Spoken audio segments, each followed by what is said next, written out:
أهلا بكم في حكاية بالبلدي.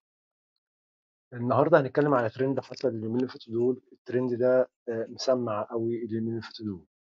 كان في قافلة جاية من تونس لدعم غزة ودعم الشعب الفلسطيني. ناس جاية في قافلة من تونس على ليبيا على الجزائر، جايين عايزين يخشوا الحدود المصرية عشان يروحوا من الحدود المصرية للمعبر رفح، عشان يروحوا لغزة أو يدعموا أهل غزة. طبعا الحكومة المصرية رفضت دخولهم بسبب حاجات كتيرة. النظام المصري شايف ان القافله دي لو دخلت هتضر مصر، او هتضر الشعب المصري خصوصا الفتره اللي جايه. فده طبعا من حق الحكومه المصريه اذا كانت ترضى تدخل حد او ما تدخلوش.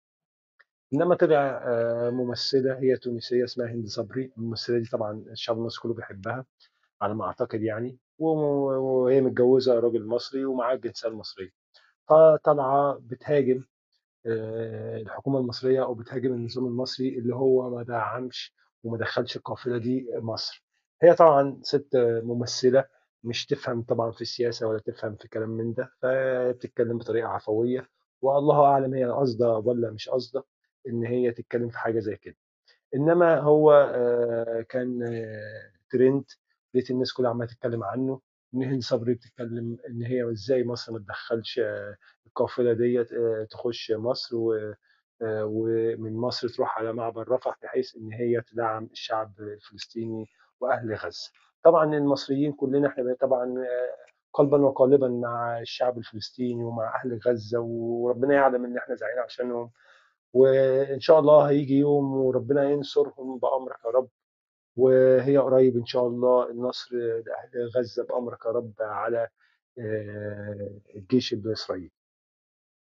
إنما لما لقيت الناس بتتكلم على هند صبري وإن هي إزاي تقول كده، وناس تانية تقول لك لا ده جاي لها جواب اللي هي تترحل بره مصر، طبعا الكلام ده طبعا كلام فاضي وما فيهوش اي شيء من الصحه.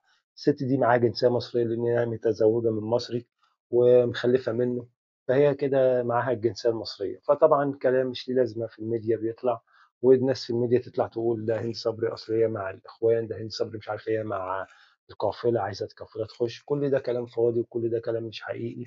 ويا ريت الناس تبص على الترندات الصح، هي دي اللي الميديا المفروض تتكلم عنها.